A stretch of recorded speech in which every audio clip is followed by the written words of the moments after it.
Hello friends, स्वागत है हमारे यूट्यूब चैनल में आपका। काफ़ी आप लोगों ने प्यार और दुलार हमें दिया है, बहुत भरोसा हमारे चैनल पे किया। एसएससी जीडी, उससे पहले बीएसएफ ट्रेड्समैन के कैंडिडेट और एसएसबी ट्रेड्समैन के जो तैयारी करने वाले कैंडिडेट हैं। देखिए, आज बहुत सारे कैंडिडेट सीएपीएफ, एसआई, बीएसएफ, आरओआरएम हमसे जुड़े हुए हैं।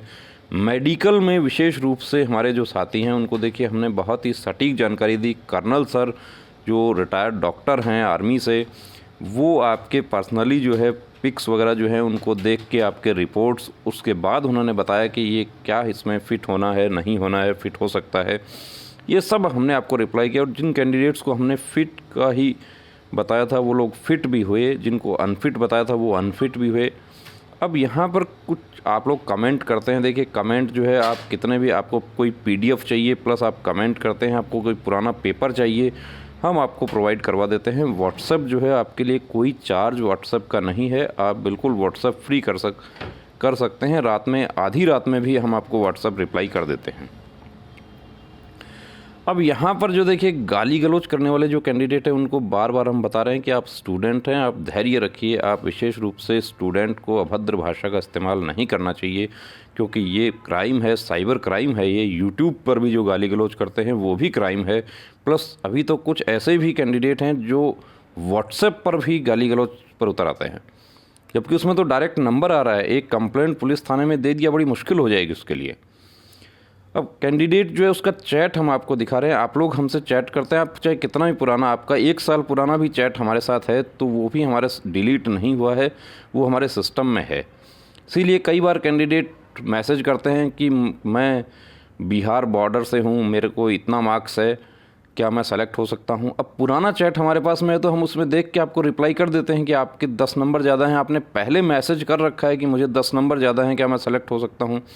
आप भूल जाते हैं या आप डिलीट कर देते हैं अपना चैट, लेकिन हमारे पास वो चैट जो है वो जब से आप चैनल से जुड़े हैं उस समय से हमारे पास में चैट आपका अवेलेबल रहता है। इसीलिए जब कॉल पर आप लोग बात करते हैं तो हम वो चैट सामने रखते हैं कि क्या पॉइंट है आपका, कब बात हुई थी पुरानी, पूरा रेफरेंस रहता है उसका। अब एक कैंडिडेट देखिए क्या ये मजाक इन्होंने किया हमारे साथ में, और इस तरह का मजाक, भद्दा मजाक, हम आपको अनुरोध कर रहे हैं कि ऐसा मजाक नहीं करें। यदि आपको चैनल पर यकीन नहीं है तो आप चैनल ना देखें, कोई बाध्यता नहीं है। यदि आपको चैनल पर यकीन है तो आप चैनल से जुड़िए, आप सब्सक्राइब कीजिए, आप लाइक कीजिए, शेयर कीजिए। यदि आपको कोई हेल्प चैनल से हुई है तो आप कमेंट करके बता दीजिए। आप बीएसएफ ट्रेड्समैन में आप भर्ती हुए हैं, हमारे चैनल से जुड़ के एसएससी जो है, रिटर्न में काफ़ी कैंडिडेट जो है रिटर्न की तैयारी प्लस मेडिकल जो है, विशेष रूप से मेडिकल के लिए हमारे सेंटर पर कैंडिडेट्स आए थे, एक्सरसाइज करके फिट हो गए। सीएपीएफ सब इंस्पेक्टर में कैंडिडेट हमारे पास में आए थे, एक्सरसाइज करके कैरिंग में, नॉकनी, फ्लैट फुट, इन सब में वो फिट हुए हैं। हमारे फिजियोथेरेपिस्ट से उन्होंने एडवाइस लिया। तो अब ये कैंडिडेट देखिए, इनका चैट जो पुराना दिखाते हैं कि एक कैंडिडेट कैसे धैर्य खो देता है और किस तरीके से जो, जिसको कहते हैं ना खिसियानी बिल्ली खंबा नोचे, वो काम हो जाता है। अब ये देखिए, नवंबर 18 को सबसे पहली बार कैंडिडेट एक चैनल से जुड़े हैं। नंबर हमने हाइड कर दिया है और ये समय भी क्या है वो भी आपको दिखा देते हैं। रात को 9:30 बजे इनका मैसेज आ रहा है कि कहते हैं, हाय सर जी, जय हिंद, मैं गुजरात से, जनरल डिस्ट्रिक्ट एरिया से, एसएससी जीडी UR 51.55 और मेरा 7 मार्क्स ज़्यादा है। अब 7 मार्क्स ज़्यादा हैं तो कोई रोकने वाला नहीं है। डेट ऑफ बर्थ भी बता दिया है हमने, इनको रिप्लाई कर दिया। 10:30 बजे रात में रिप्लाई हो रहा है, कंफर्म सेलेक्ट हो जाएंगे। Thank you sir. सर जी, हमारे यहाँ बीएसएफ कैंप में जो चौधरी पटेल है वो सेंट्रल में ओबीसी में नहीं आते और उन्होंने ओबीसी में फॉर्म भरा था, तो मेडिकल के टाइम, डॉक्यूमेंट वेरिफिकेशन के टाइम उनको ओबीसी का कास्ट सर्टिफिकेट नहीं दिया तो उनको जनरल में कंसिडर किया, तो मार्क्स भी कट ऑफ से ज़्यादा है और मेडिकल। अब देखिए कैंडिडेट किस तरीके से नम्रता से बात स्टार्टिंग की है और हमने भी इनके साथ कोई गलत बात नहीं की, इनको जवाब दे दिया। मार्क्स भी कट ऑफ से ज़्यादा है और मेडिकल भी फिट है तो फाइनल लिस्ट में नाम आ जाएगा ना सर, इतना आंसर जानना चाहता हूँ। अब जब ऊपर बता दिया कि कंफर्म सेलेक्ट हो जाएगा तो अब इसमें और क्या बच गया। कैंडिडेट जो है सीआरपीएफ वाले कोई प्रॉब्लम तो नहीं करेंगे ना सर, रियर केस में नाम नहीं आए तो। अब नाम क्यों नहीं आए? जब आप जनरल कैंडिडेट हैं, आप पटेल चौधरी ओबीसी हैं, लेकिन आपने एज रिलैक्सेशन नहीं लिया, आपको जनरल में काउंट कर दिया, तो क्यों प्रॉब्लम होगी? अब रिप्लाई कर दिया, उसके बाद देख लिया। आपको इसलिए ये शेयर कर रहे हैं कि एक कैंडिडेट जो है बदसलूकी पर उतर आता है। यू आर ग्रेट सर, हौसला देने के लिए। फिर नवंबर 19 को ये हुआ है, 20 को इन्होंने कोई बात नहीं की। अब आप लोग कहते हैं हम आपके कॉल क्यों नहीं उठाते यार, या व्हाट्सएप पे रिप्लाई क्यों नहीं करते? तो जब इस तरह के फालतू मैसेज जब आने लगेंगे तो कहाँ से रिप्लाई होगा, और कॉल क्यों कॉल अटेंड करेंगे हम? हाय सर, मैं गुजरात से हूँ, जनरल डिस्ट्रिक्ट एरिया। फिर 19 के बाद में फिर 21 को वही काम कर दिया है। फिर इनको बता दिया कि आप कंफर्म सेलेक्ट हो जाएंगे। थैंक यू सर, मुझे डर लगा था इसलिए। तो एक दिन में फिर पूछ लिया, फिर 25 को फिर पूछ लिया, हाय सर जी, मुझे आपको एसएससी जीडी के रिलेटेड इन्फॉर्मेशन देनी है। डीएमई गुजरात में हुआ था उस समय सर, तो मैं आपको कॉल कर सकता हूँ क्या? आप कहो तब करूँ। कॉल के लिए इनको हमने बता दिया कि कॉल रिसीव करने का जो फ़ीस पे करना होगा आपको। उसके बाद भी ये कहते हैं कि मुझे कोई इम्पोर्टेंट इन्फॉर्मेशन देनी है कि मेरे सेंटर पे कुछ जो हुआ था उसके बारे में।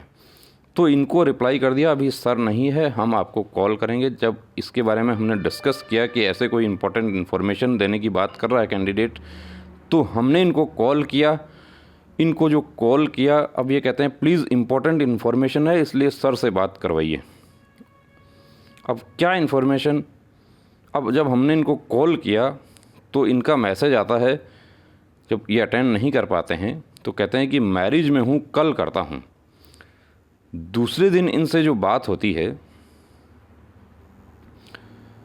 ये एक मैसेज भेजते हैं कि पिछड़ा वर्ग जाति में आता हूँ, परंतु मेरे द्वारा वैध जाति प्रमाण पत्र। अब इनका खुद का प्रॉब्लम था। क्या प्रॉब्लम था? कि इनके पास में ओबीसी का सर्टिफिकेट नहीं था। ओबीसी का इनकी जो जाति है वो गुजरात राज्य में ओबीसी में आती है, लेकिन केंद्र में ओबीसी में नहीं आती है। अब इन्होंने ओबीसी से अप्लाई किया, लेकिन जब जाति प्रमाण पत्र नहीं था ओबीसी का, तो इनको 5 दिन का समय दिया। अब ये कहते हैं कि मैं प्रस्तुत नहीं किया जा सका, इसलिए महोदय से विनती है कि मुझे सामान्य वर्ग में लेने की कृपा करें।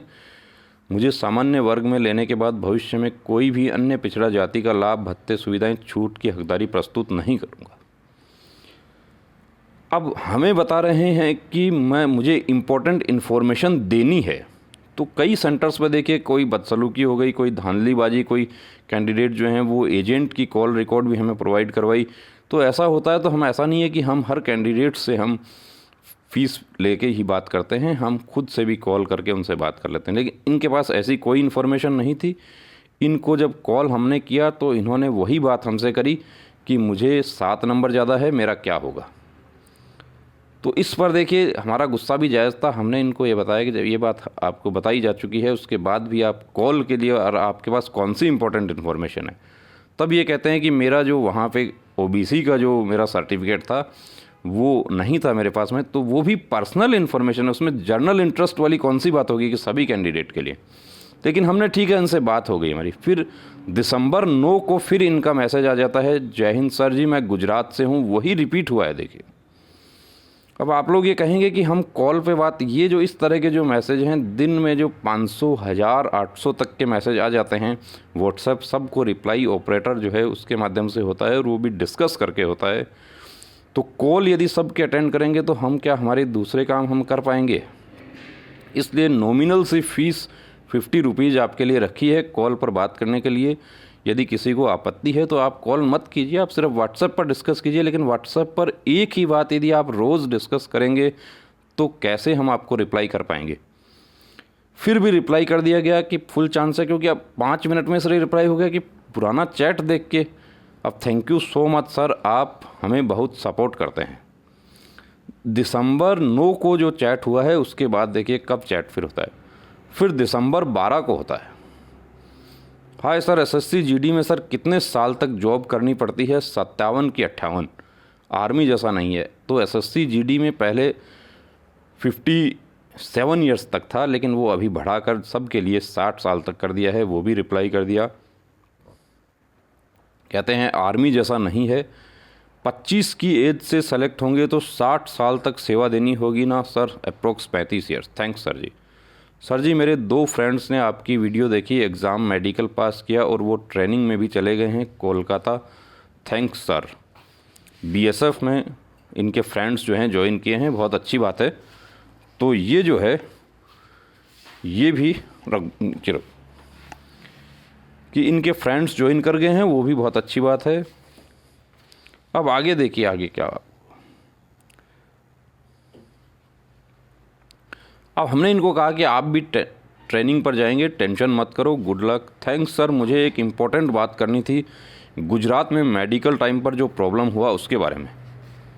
और भैया एक बार जब बात हो चुकी है, पहले आपको कॉल हमने कर लिया, उसके बाद कौन सी इम्पोर्टेंट रह गई? अभी कॉल कर सकता हूँ मैं, फिर वही काम कर रहे हैं, कॉल कर सकता हूँ, ठीक है। हम अब इनको पता नहीं है कि हमारे पास इनका पुराना चैट है। अब इनको जब ऑपरेटर ने बताया कि आप कॉल करने के लिए ये कॉलिंग फैसिलिटी है, आप 50 रुपीज़ आप इन नंबर्स पर पे कर दीजिए और स्क्रीनशॉट शेयर कर दो, आपके पास 2 घंटे के बाद कॉल आएगा। तो ये कहते हैं आप अभी कॉल के लिए पैसे ले रहे हो, आप भी तो बोलते हो कि हम आपकी हेल्प करते तो पैसे से हेल्प होगी। बिना पैसे के बेटा हम यदि आप ये पूरे दिन आप लोगों की हेल्प ही करते रहेंगे तो हम भी रोटी खाते हैं, हमारे बच्चे भी हैं, हमारे दूसरे खर्चे भी हैं, सरकार नहीं देती हमें। ये बात अच्छी नहीं लगी सर। मेरे सारे कैंडिडेट की भलाई के लिए बताना चाहता हूँ। अब वही बात, खुद का पॉइंट है और सारे कैंडिडेट की भलाई के लिए बताना चाहता हूँ। मैं ऑपरेटर बोल रहा हूँ, पूरे दिन में सभी कॉल रिसीव नहीं कर सकते, हम इतने कॉल आ रहे हैं, इसलिए फ़ीस पे करने पर ही सर से बात हो सकती है। आपको कोई जानकारी चाहिए तो आप व्हाट्सएप मैसेज कर सकते हैं, उसका कोई चार्ज नहीं होगी। अब ये देखिए, और सर तो ऐसे बोलते हैं ना, आप हमें सपोर्ट करो, हम तो करते हैं, पर आप तो इन्फॉर्मेशन देने के भी पैसे ले रहे हो। मेरे पास इम्पोर्टेंट अपडेट, आपको मुझे पेमेंट करनी चाहिए। इनकी इम्पोर्टेंट अपडेट क्या है वो पहले बता चुके हैं हम, कि खुद का पॉइंट है, खुद के पास ओबीसी सर्टिफिकेट नहीं था तो वहाँ पर 5 दिन का समय दिया गया, 5 दिन में नहीं लेकर आए तो वहाँ का एक फॉर्म भरवा लिया गया कि आपको जर्नल में डाल दिया जाएगा। अब डाल देंगे या नहीं डाल देंगे ये सीआरपीएफ करेगी, एसएससी करेगी। हमने उनको तरीका बता दिया, भाई ठीक है, आपने यदि दे दिया है कागज़, आपको डाल दिया जाएगा। रोज़ उस पर मैसेज करके पूछा जा रहा है। अब नीचे देखिए, एक कैंडिडेट जो इतनी नम्रता से बात करनी शुरू की थी, वो किस बदसलूकी पर आ गया।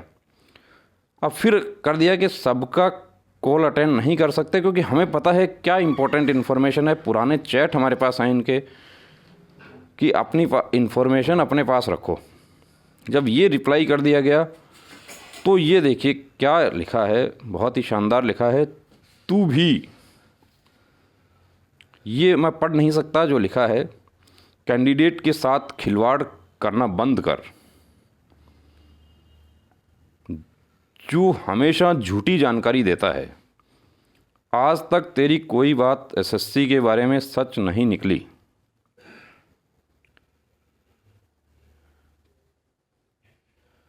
तू जो डीजी है, जो सबका कट ऑफ बताएगा। देखिए डीजी है या नहीं है ये हम नहीं कह सकते, लेकिन कट ऑफ जो बता दिया उससे ऊपर नीचे यदि होता है तो रिज़ल्ट आने के बाद में हमसे बात कर लेना। अब रिप्लाई जो है, जैसी बात करेगा वैसा रिप्लाई भी मिलेगा उसको। गाली गलौज करने की ज़रूरत नहीं है। साइबर सेल में मुकदमा दर्ज हो गया तो बहुत मुश्किल हो जाएगी, सारी इम्पोर्टेंट इन्फॉर्मेशन धरी रह जाएगी। और तेरे को प्रॉब्लम है तो चैनल मत देख, कोई इनवाइट नहीं किया, खुद से चैनल पे जुड़ा है, जो जानकारी थी वो दे दी गई। अब कॉल पर बात नहीं कर रहे हैं, ये परेशानी हो गई कि कॉल पर क्यों बात नहीं कर रहे, और मैं इम्पोर्टेंट इन्फॉर्मेशन देना चाहता हूँ। और ये जो शब्द लिखा है इसका असली अर्थ समझ आ जाएगा तेरे को, यदि मुकदमा दर्ज हो गया तो अपनी औकात में रहो। अब सॉरी हो गया तुरंत ही, वंस अगेन सॉरी। ये देख लीजिए आप कि कैंडिडेट किस तरह से मिमियाने लगा, और इट्स ओके कर दिया है, don't send any message again. कोई आपत्ति है तो चैनल से जुड़ने की जहाँ तक बात आती है, तो आप यदि आपका जेन्युइन प्रॉब्लम है, हम खुद से आपको चलाकर बात करेंगे। अभी रिजेक्शन वाले कैंडिडेट जो हैं उनसे हमने भी कॉल करके बात किया, लेकिन सबको देखिए हम नहीं कर सकते। आप आपत्ति जो है आप अपनी पास रखिए। सब पर कोई यदि कॉल पर बात करेंगे तो हम हमारा जो है काम नहीं कर सकते, और हमें इसके अलावा इंस्टीट्यूट भी रन करना है, हमें पढ़ाना होता है। हमारा नोट्स प्लस ऐप का काम चलता है। जो CRPF पैरामेडिकल की जो भर्ती हो रही है उसके ट्रेड से रिलेटेड जो क्वेश्चंस है उसका काम हमारा चल रहा है। तो दोस्तों इस तरह के देखिए, आप कोई बदसलूकी नहीं करें। यदि आपको चैनल से कोई आपत्ति है, आप बिल्कुल आप चैनल को छोड़ दीजिए, लीव कर दीजिए। आप सेटिस्फाई हैं तो ही आप चैनल से जुड़े रहिए। जय हिंद।